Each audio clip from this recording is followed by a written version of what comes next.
Hello everyone. First of all, I welcome Kushal Kothari.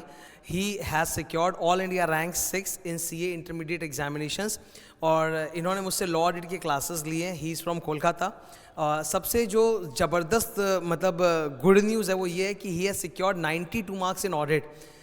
In my teaching career of last 10 years पहले कुछ terms पहले मेरे से एक स्टूडेंट ने 90 मार्क्स लाया था ऑडिट में, अभय गोयल. इस बार उसने ये रिकॉर्ड भी ब्रेक कर दिया. He has secured 92. अब ऑडिट जैसे सब्जेक्ट में फ्रैंकली मैं बोल रहा हूँ, I am means more nervous and excited than like a student कि 92 ऑडिट में लाना मतलब किसी भी सब्जेक्ट में आप समझ लो 100 के पार लाने के बराबर है.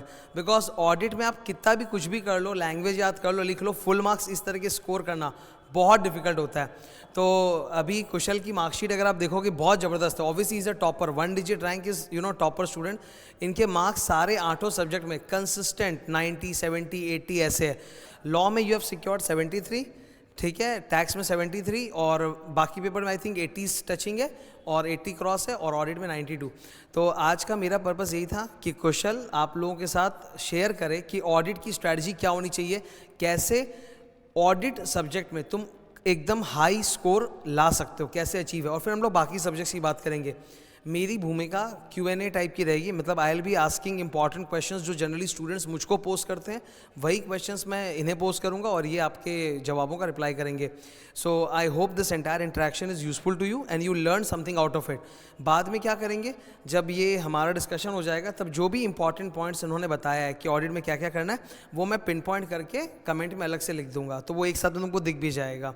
So I hand over the mic now to Kushal. So अपनी जर्नी के बारे में, ऑडिट स्ट्रैटेजी के बारे में जो भी बताना है प्लीज़ शेयर करो. Thank you so much sir. सबसे पहले तो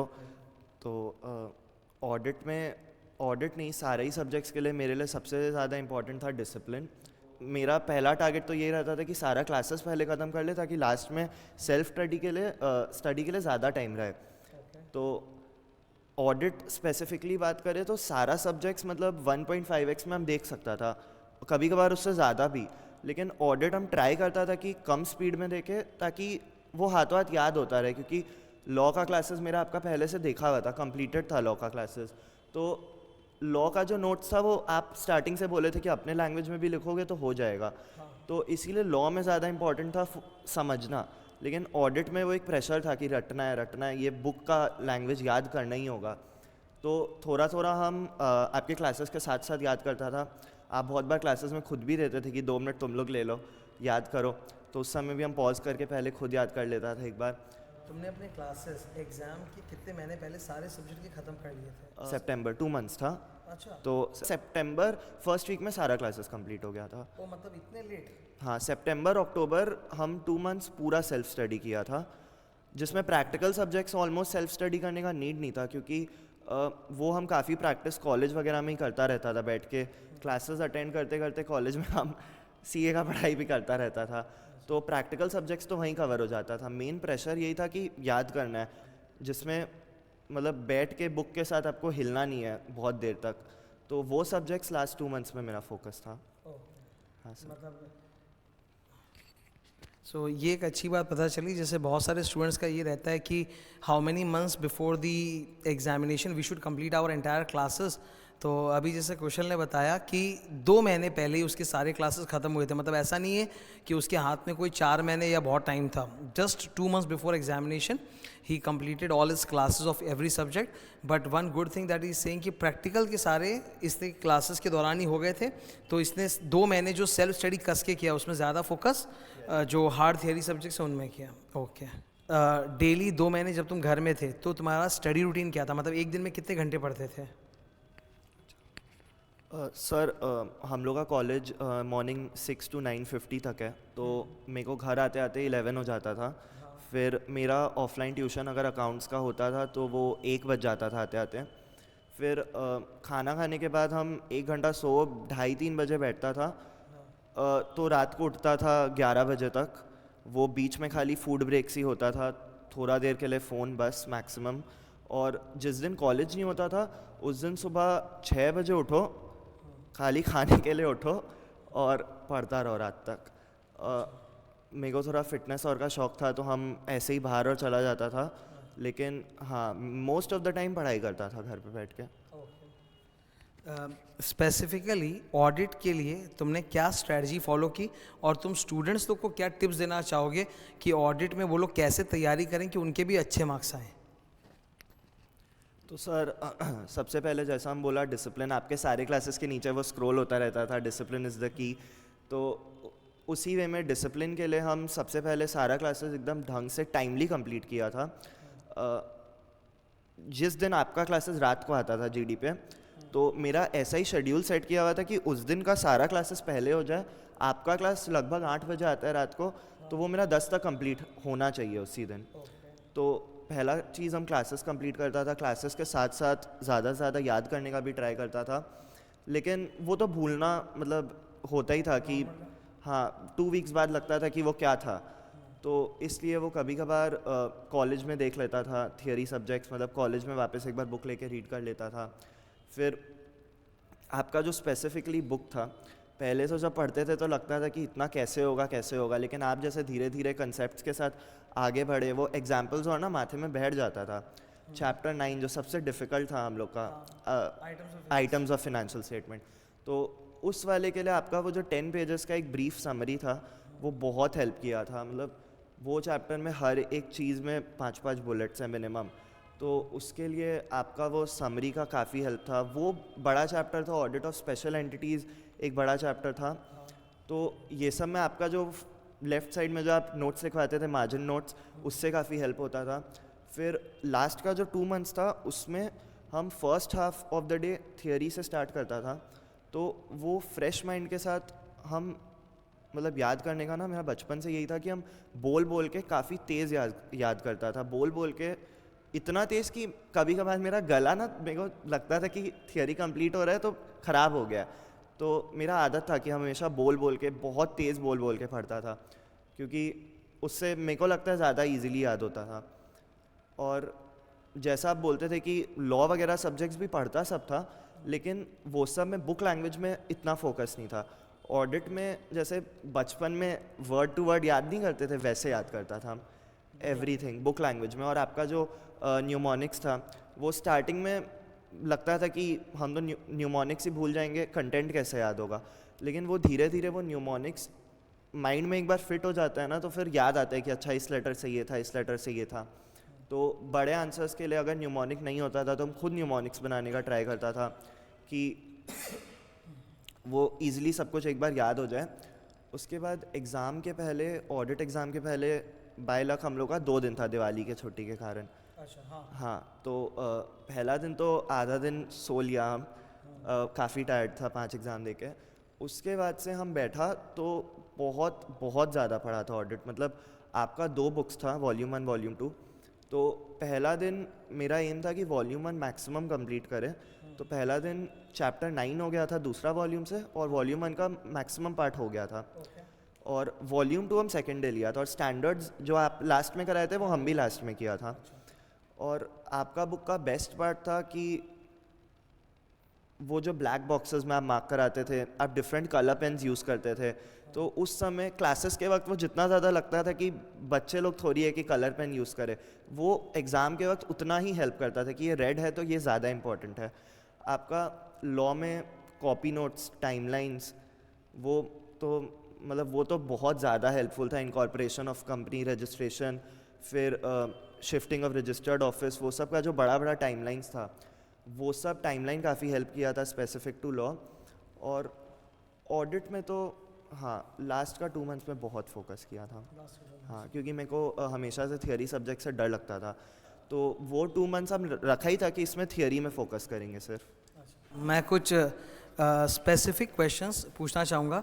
ऑडिट में जैसे अब तो आगे जाते हुए भविष्य में न्यू सिलेबस में 6 सब्जेक्ट्स आ गए हैं, और न्यू सिलेबस काफ़ी अच्छा है, चाहे वो इंटर हो या फाइनल हो, कि इन्होंने मतलब पहले के मुकाबले बहुत अच्छा कर दिया। जैसे EIS पर्टिकुलरली एक ऐसा सब्जेक्ट था जिससे मतलब मुझे डिसलाइकिंग थी, तो EIS तो हट गया। अब SM is good and easy for everyone, वो that has been brought with financial management. तो अब जैसे कोई भी स्टूडेंट है, सबकी चिंता क्या है कि अभी सामने मई में एग्ज़ाम होने वाला है, तो ग्रुप 2 में बहुत जन ऐसे हैं जिनको खाली 2 ही सब्जेक्ट का एग्ज़ाम देना है, जैसे कि FMSM का देना है और एक ऑडिट का देना है। तो ऑडिट के लिए इम्पॉर्टेंट टिप्स मैं कुछ जानना चाहता हूँ, एक एक करके मैं पूछते जाऊँगा एक एक सवाल। पहला, जैसे वॉल्यूम 1 वाली किताब और वॉल्यूम 2 वाली किताब, तुमने किस पे ज़्यादा फोकस किया था? खैर अब तो वो बदल जाएगा बिकॉज न्यू सिलेबस में arrangement of topics have changed, but तुम्हारे हिसाब से ज़्यादा टफ तुमको क्या लगा था, वॉल्यूम 1 या वॉल्यूम 2? मैं स्पेसिफिकली थोड़ा और अरेंज करके पूछता हूँ। ऑडिट सब्जेक्ट के अंदर कुछ तो चैप्टर्स होते हैं, जैसे बैंक ऑडिट हो गया, स्पेशल एंटिटीज़ की ऑडिट हो गए, कंपनी ऑडिट हो गया, ऑडिट रिपोर्ट कारो हो गए, या आइटम्स ऑफ एफएस हो गए। और ऑडिट का एक मेजर पोर्शन ऑफ चैप्टर्स जो रहता है वो पूरा स्टैंडर्ड्स पे आधारित रहता है। तो कौन से वाले पे ज़्यादा फोकस करना है, कौन सा ज़्यादा स्कोरिंग है, स्टैंडर्ड्स वाला या चैप्टर वाला?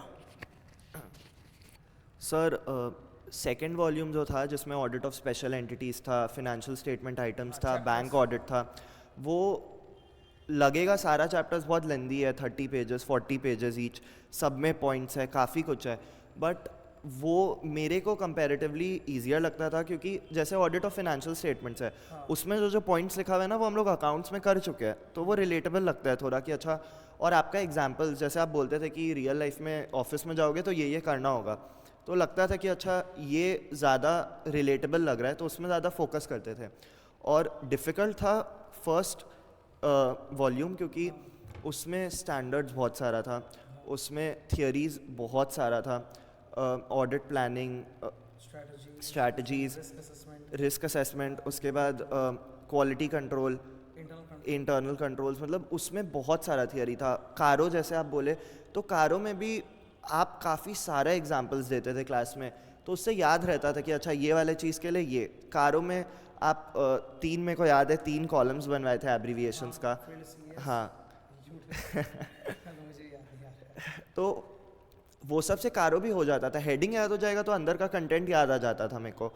तो मेरे को मेन डिफ़िकल्टी वॉल्यूम 1 में होता था क्योंकि उसमें थियरी बहुत ज़्यादा था। ऑडिट प्लानिंग स्ट्रैटेजी वो चैप्टर 2 था शायद। स्कोरिंग कौन सा चाहता है, चैप्टर वाले पोर्शन की स्टैंडर्ड वाले की बराबर है? मेरे को स्कोरिंग ज़्यादा वॉल्यूम 2 लगता था, जिसमें audit of special entities, financial statements वगैरह थे, क्योंकि उसमें में से इजीली याद भी हो जा रहा था। और जैसे स्पेशल एंटिटीज़ एक स्पेसिफिक चैप्टर ले ले तो उससे मेरे हिसाब से 8-10 मार्क्स का आता होगा, तो वो उस हिसाब से वॉल्यूम 2 मेरे को ज़्यादा वेटेज लगता था। तो वॉल्यूम 2 एक बार अच्छे से कर लो तो मतलब मेरे को लगता था कि हाँ मेजर पोर्शन हो गया। नेक्स्ट चीज़ है, जैसे बहुत सारे स्टूडेंट होते हैं कि उनसे याद नहीं हो रहा, तो वो बोलते हैं कि राइटिंग प्रैक्टिस करें क्या? तो तुम बोल बोल के, जैसे तुमने तो बता ही दिया कि तुम बोल बोल के याद करते थे, तुमने अलग से कोई राइटिंग प्रैक्टिस भी की थी क्या? नहीं सर, हम किसी भी सब्जेक्ट में, मतलब बचपन से ही मेरा था कि थियरीज़ में हम बोल बोल के जितना हो सके, हम ज़्यादा बार बोल लेता था लेकिन हम राइटिंग नहीं करता था। प्रैक्टिकल सब्जेक्ट्स में भी हम सम्स को 2 बार करता था, उसके बाद मेरे को वो पेजेस पलट के सारा सम्स बैठ के शांति से देखना अच्छा लगता था, क्योंकि लिखने में एफर्ट्स भी जाता था और टाइम भी लगता था। तो हम आपका जो बुक में जैसे लॉ में सारा आंसर्स फ्रेम्ड था, तो मेरे को लगता था कि यही सारा फ्रेम्ड आंसर्स अगर हम देख लें तो फिर मेरे को लगता नहीं था कि लिख के मतलब कुछ था। तो इसीलिए हम हमेशा बैठ के पहले सारा मन में बोल बोल के याद करता था, फिर रिवीजन के टाइम में मन में याद भी करता था, बोलता भी था, लेकिन हाँ लिखा स्पेसिफिकली नहीं था। आपका नोट्स जो था क्लास में बस वही लिखा हुआ होगा। प्रैक्टिकल पेपर्स में भी तुम्हारी क्या अप्रोच रहती थी? मतलब तुम अलग से कुछ, जैसे होता है कई स्टूडेंट्स ऐसा भी करते हैं कि सर लोगों ने एक बार पढ़ा लिया, फिर घर जाके वो स्टूडेंट्स प्रैक्टिकल का अपना अलग से भी सम्स वगैरह का नोट्स कॉपी बनाते हैं, क्या ऐसा कुछ करना किया था तुमने? सर मैंने जहाँ से भी क्लासेस लिए थे वहाँ पे वही था कि जितना भी बुक का क्वेश्चंस है वो सारा क्लास में ही हो जाता था, तो घर जाके एज सच कुछ होमवर्क पेंडिंग बचता ही नहीं था। तो जो सर लोग जो अपने बुक में जो कराते थे वो हम बार बार देखता था, जैसे हम बोला कि हम उसी ऑर्डर में चलता था जिस ऑर्डर में सर लोग करवाए हैं कॉपी में, बुक के ऑर्डर में नहीं, तो उस ऑर्डर में चलता था। पहले सारा सम्स के साथ गो थ्रू करता था, फिर जैसे टैक्स सब्जेक्ट है उसका पहले थियरी देखता था पूरा, क्योंकि सेक्शंस के बिना प्रैक्टिकल करना इज़ वेरी डिफ़िकल्ट। तो पहले पूरा थियरी अगर उसमें है उस सब्जेक्ट में तो फिर उसका सारा सम्स, जैसे अकाउंट्स में भी अकाउंटिंग स्टैंडर्ड्स पहले थियरी, फिर उसका सम्स, फिर आईसीआई मैट का रेफरेंस। या हाँ, सर लोग सारा सम्स क्लास में करा देते थे, तो मेरे को लगता था कि और कहाँ से करे सम्स, किसी कोई और बुक रेफ़र करने से अच्छा मेरे को लगता था पहले इंस्टीट्यूट का बुक ही कर लो। ठीक है। स्टूडेंट लोग का एक और क्वेश्चन होता है कि एग्ज़ाम में पहले एमसीक्यू अटेम्प्ट करें कि डिस्क्रिप्टिव से स्टार्ट करें? सर आजकल एमसीक्यू बुकलेट्स देता नहीं है रीडिंग टाइम में। हाँ, तो जब हमको मेरे को जब पहले डिस्क्रिप्टिव पेपर का मिलता था तो हम स्टार्ट करता था देखना, और अगर जैसे हम लोग का जो सेंटर था वहाँ पे पेंसिल यूज़ करना अलाउड था, तो हम सारे क्वेश्चंस के बगल में उसके चैप्टर का नाम लिख लेता था एब्रीविएशन में। मतलब क्वेश्चन पेपर में पेंसिल से अलाउड है? हम लोग को अलाउड था सेंटर में। रीडिंग टाइम में पेंसिल से हम सिर्फ जैसे ऑडिट ऑफ फिनेंशियल स्टेटमेंट है तो हम सिर्फ एफएस लिख देगा वहाँ पे कि मेरे को याद है कि ये वाला इस चैप्टर से है। फिर जब सारा, क्योंकि जनरली हम चैप्टर्स छोड़ा नहीं था। नहीं, मेरा एक क्वेश्चन इसी में, हाँ, जैसे मेरी तो पर्सनल आदत थी कि भाई एग्जाम क्वेश्चन पेपर जैसे मिले और जो मैं रीडिंग टाइम में मतलब सोच सकता हूँ मैं बगल में आंसर लिखने चाहता हूँ ताकि मैं भूल नहीं जाऊँ, क्योंकि अभी भी रिवाइज करते करते हॉल में घुसे हैं और कोई मैच कर गया तो उसका बुलेट्स याद है तो मैं लिख लेता था। तो आईसीआई का नॉर्मल नियम जो मुझे पता है कि क्वेश्चन पेपर पर कुछ भी लिखना मना है, तो मतलब ये जो तुम बोले कि तुमने लिखा ये तुम्हारे स्पेसिफिक सेंटर पर अलाउड था कि मतलब ऐसे अलाउड है? सर मेरे हिसाब से ऐसे अलाउड है क्योंकि हम आंसर्स बिल्कुल नहीं लिखा था, हम सिर्फ चैप्टर का एब्रीविएटेड नेम्स लिखा था, तो बस उतना ही लिखा था पेंसिल से, वो भी तो वो लिखने से मेरे को बेटर क्या लगता था कि हम जनरली चैप्टर्स छोड़ा नहीं था, तो सारा चैप्टर्स का जब एक बार नाम लिख लो ना तो एक बार हम पेजेस पलट के देखता था कि अच्छा इस चैप्टर से आया है सारा क्वेश्चंस, तो हम किस में कॉन्फिडेंट है वो क्वेश्चन फिर हम चूज़ कर लेता था। और अगर कोई ऐसा क्वेश्चन था कि ये तो पढ़ के भी लग रहा है कि ये तो होगा ही नहीं, तो वो तो पहले ही छोड़ देता था। और क्वेश्चन 1 तो कंपलसरी होता था, तो उसमें ये स्ट्रैटेजी अप्लाई नहीं होता था क्योंकि वो तो जैसा भी हो करना पड़ेगा ही। फिर हम जो मार्क कर लेता था डिस्क्रिप्टिव में जिसमें सबसे ज़्यादा कॉन्फिडेंट था वो पहले अटैम्प्ट करता था, उसके बाद एमसीक्यू बुकलेट करता था, फिर हम लास्ट में क्वेश्चन 1 करता था। क्वेश्चन 1 हम स्टार्टिंग में रीड ही नहीं किया था, ऐसा था कि मतलब वो तो करना ही है, तो वो तो रीड भी कर लो तो you can not choose, option नहीं रहता था, तो इसीलिए हम पहले बाकी सारा क्वेश्चंस चैप्टर वाइज अरेंज करके चूज़ करता था और उसके बाद एमसीक्यू सॉल्व करके चैप्टर क्वेश्चन 1 पे आता था। एनी फर्दर स्पेसिफिक टिप्स जो तुम स्टूडेंट्स को वही बताना चाहोगे कि एग्ज़ाम के लिए ऐसे से तैयारी कर लो, घर में ऐसे पढ़ लो, कुछ भी एनी जनरल टिप्स? सर मेरे को लगता है कि सबसे ज़्यादा इम्पॉर्टेंट होता है क्लासेस कंप्लीट करना। जैसे थियरी सब्जेक्ट्स हैं, ऑडिट तो लोग काफ़ी सीरियस हमेशा से रहते हैं, तो ऑडिट का क्लासेस सब लोग कंप्लीट कर लेते हैं। फिर भी आपका, हम लोग जब ऑडिट जैसा सब्जेक्ट का जब थियरी करते थे तो लगता था कि हाँ सिद्धार्थ सर ये एग्जाम्पल दिए थे, यहाँ पे ऐसे ऐसे पॉइंट्स आगे बढ़ाए थे, तो वो क्लासेस करने का वही एक बेनिफिट होता है। मेरे को लगता है कॉन्सेप्ट क्लियरेंस के साथ साथ आपको समझ आ जाता है कि अच्छा रीड करने वक्त ऐसे ऐसे आगे बढ़ना है। आपका जो बुक था वो स्टार्टिंग में मेरे को, जैसा मैंने आपको कहा था कि लगता था कि अरे कैसे होगा, इतना इतना बड़ा बुक है, बट वो बुक अपने आप में काफ़ी ज़्यादा एग्जॉस्टिव था। मतलब audit and law are the only 2 subjects जहाँ पे हम और कोई बुक रेफ़र नहीं किया था, नॉट इवन आईसीआई मैट, क्योंकि आपका लॉ में तो पूरा अलग से बुक्स था, वॉल्यूम 1 के लिए क्वेश्चन आंसर बुक, वॉल्यूम 2 का उसके पीछे सारा, तो लॉ में और इतना सारा क्वेश्चंस कि आपका चैप्टर्स में 20, 25, 40 क्वेश्चंस भी होते थे कभी कभार। तो मेरे को लगता था कि वो एक कॉन्फिडेंस बिल्ड हो जाता है टीचर के ऊपर कि सर करवाया है, इंपॉर्टेंट भी मार्क करवा रखे हैं तो ये हो जाएगा। तो लॉ ऑडिट थियरी में हम ज़्यादा क्वेश्चंस रेफ़र नहीं किया, प्रैक्टिकल्स में हम फिर भी दूसरा बुक्स देखता था, लेकिन थियरी में मेरे को लगता था कि मेन जो कंटेंट है एक बार वो याद कर लो, फिर क्वेश्चन तो समझ जाओगे, इंग्लिश है वो तो एट दी एंड। बस केस स्टडीज़ में कभी कभार दिक्कत होता था, तो वो तो येट अगेन आपका जो केस स्टडीज़ होता था वो सारा करता ही था क्लास में, घर में अलग से करता था, सबको स्टार मार्क करके रखता था कि बाद में सिर्फ वही डिफ़िकल्ट केस स्टडीज़ करे, और बाकी तो अनप्रेडिक्टेबल है केस स्टडीज़ तो ऐसे। ऐसे तो तुमने बहुत एग्जॉस्टिवली सारी बातें बता दी हैं, और भी कुछ क्वेश्चंस अगर किसी स्टूडेंट का होगा तो मैं डेफिनेटली तुमको शेयर कर दूंगा। मेरा ये पूछना था कि क्या तुम 100 मार्क का पूरा अटेम्प्ट कर पाए थे हर सब्जेक्ट में, कि किसी किसी में छूटा भी था तुम्हारा? और स्पेसिफिकली मेरे जो पर्सनल डाउट्स हैं वो हम लोग की, तो वो पेरेंट्स टाइप की आदत होती है ना कि इसमें नंबर कम क्यों आया। तो जैसे कि तुम्हारे जिन सब्जेक्ट्स में 70s रह गए, डू यू थिंक कि तुमको कहीं अंडर स्कोर दिया गया, मतलब कम मार्क्स दिया गया वहाँ पे, या नहीं जितना एक्सपेक्टेड था उतना ही? और क्या तुम पूरा अटेम्प्ट कर पाए थे उसको? सर मेरा सिर्फ एक ही पेपर पूरा अटैम्प्ट नहीं हो पाया था, वो था FME को। बाकी सब हम 100 मार्क्स पूरा अटैम्प्ट करता था। FME को में प्रॉब्लम क्या हो गया कि इको में ना काफ़ी डिटेल्ड क्वेश्चंस मेरे को लगता था पूछ रहा है फॉर 2 मार्क्स 3 मार्क्स, तो समझ नहीं आता था उसमें कितना लिखे। तो इको में मेरा पेपर छूट गया था थोड़ा सा, लेकिन हाँ अब बाकी सब हम फुल अटेम्प्ट किया था। और मार्क्स क्या तुम्हारे इच्छा अनुसार आए कि कम आ गए? नहीं, हम मार्क्स आई गेस मेरे इच्छा अनुसार ही आए हैं, क्योंकि एग्ज़ाम के बाद हम पेपर्स वापस देखता नहीं था, बट जब सारे एग्ज़ाम्स ख़त्म हो गया था तब हम देखा था पेपर्स, तो मेरे को समझ आ रहा था कि हाँ यहाँ पे मिस्टेक्स हुआ है। तो आई गेस उस हिसाब से मार्किंग ठीक था। लेकिन हाँ, प्रैक्टिकल सब्जेक्ट्स में जैसा मैंने कहा कि मेरे को सबसे ज़्यादा डर थियरी का था, तो हम सबसे ज़्यादा फोकस थियरी पे ही किया, तो शायद इसीलिए थियरी में ही सबसे ज़्यादा मार्क्स आ गया एट दी एंड। प्रैक्टिकल ऐसा नहीं है प्रैक्टिस नहीं किया था, काफ़ी प्रैक्टिस किया था, बट वो उस मोमेंट वो फॉर्मूला याद करना, करेक्ट स्ट्रक्चर में डालना, करेक्ट प्रोसेस से आगे बढ़ना, वो थोड़ा डिफ़िकल्ट हो जाता था। पर मार्क्स लगभग जितना तुम एक्सपेक्ट करे थे उतना ही? ऐसा नहीं कि उन्होंने कोई कहीं पे तुमने ज़्यादा एक्सपेक्ट किया और कम कर दिया, वैसा सीन नहीं हुआ है? ठीक है।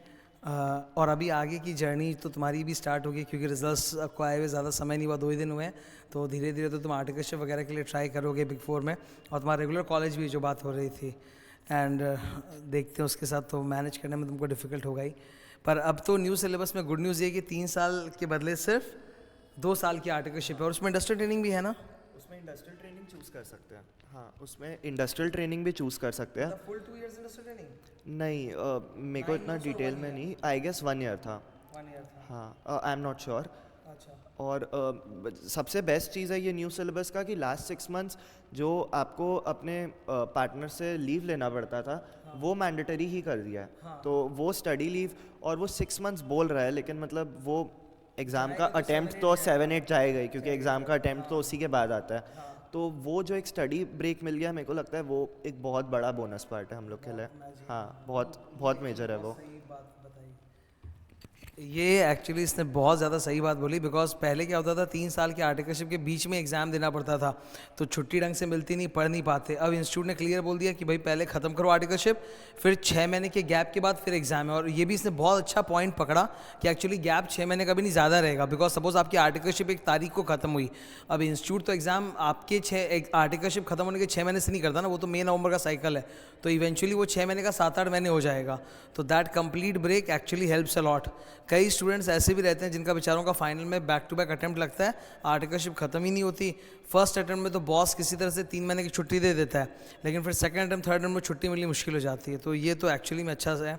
और 6 सब्जेक्ट्स भी है, सेल्फ पेस्ड ऑनलाइन, तो ठीक है, वो तो धीरे धीरे घर में मैनेज हो ही जाएगा। ठीक है, so I am very grateful to you. Actually जब कोई स्टूडेंट इस तरह के मार्क्स आता है ना, तो एज अ टीचर फील होता है कि यार हम लोगों ने कुछ अच्छा कर लिया है। जो स्टूडेंट्स का नहीं हो पाता उससे भी लगता है कि हाँ कुछ बुरा हो गया है। और पिछले 2 दिन से तो जब से रिजल्ट्स आए, एक डिप्रेशन जैसा माहौल रहता है, because the number of students who don't clear are obviously higher compare to the students who share good news. तो थोड़ा एक डिप्रेशन वाली फीलिंग तो आई जाती है। तो मुझे कल सवेरे पता चला कि कुशल का ऑल इंडिया रैंक 6 है और ऑडिट में 92 है, तो मेरे लिए वो 92 बहुत स्ट्राइकिंग था, because it's such a tough subject. No, मैं डे एंड नाइट बैठ के ऑडिट पढ़ता हूँ। आज ऑब्वियसली टीचर हूँ तो पढ़ाने की तो पढ़ना भी तो पड़ता है, तो मुझे दिखता है साफ कि जिस तरह की लैंग्वेज है वो एक स्टूडेंट कितना याद कर पाएगा और कितना लिख पाएगा और कितने मार्क्स आएंगे इवेंचुअली। तो इस तरह का माइलस्टोन अचीव करना एक्चुअली बहुत बड़ी बात होती है। और कुशल के पूरे वक्तव्य से यही लगा कि इसको थ्योरी से शुरू में एक डर था, तो इसने बहुत ज़्यादा एफर्ट मारा और एज अ रिजल्ट इसके मार्क्स भी बहुत अच्छे पुल होके आ गए थे थियोरी के अंदर। प्रैक्टिकल मतलब बोलने के लिए अच्छे, पर प्रैक्टिकल के भी नंबर इक्वली अच्छे हैं। अगर इनकी मार्कशीट आप देखोगे, all marks are consistently in 70, 80, 90 उस टाइप के हैं। मतलब एवरेज में तो 82% है। हाँ, ही हैज़ 81 पॉइंट समथिंग है ना, तो 82। हाँ, तो he has overall secured 82% total out of 800 mark के पेपर में। तो 82% आना बहुत बड़ी बात होती है। तो आई एम रियली ग्रेटफुल, मतलब कि ऐसा तुमने स्कोर अचीव किया, वो मेरे लिए भी एक लाइक मेडल की तरह हो जाता है कि एक टीचर भी अपने बायोडाटा में हमेशा लिख सकता है कि मेरे से पढ़ा हुआ स्टूडेंट 92 लाया है। So thank you and best wishes to you for your future career.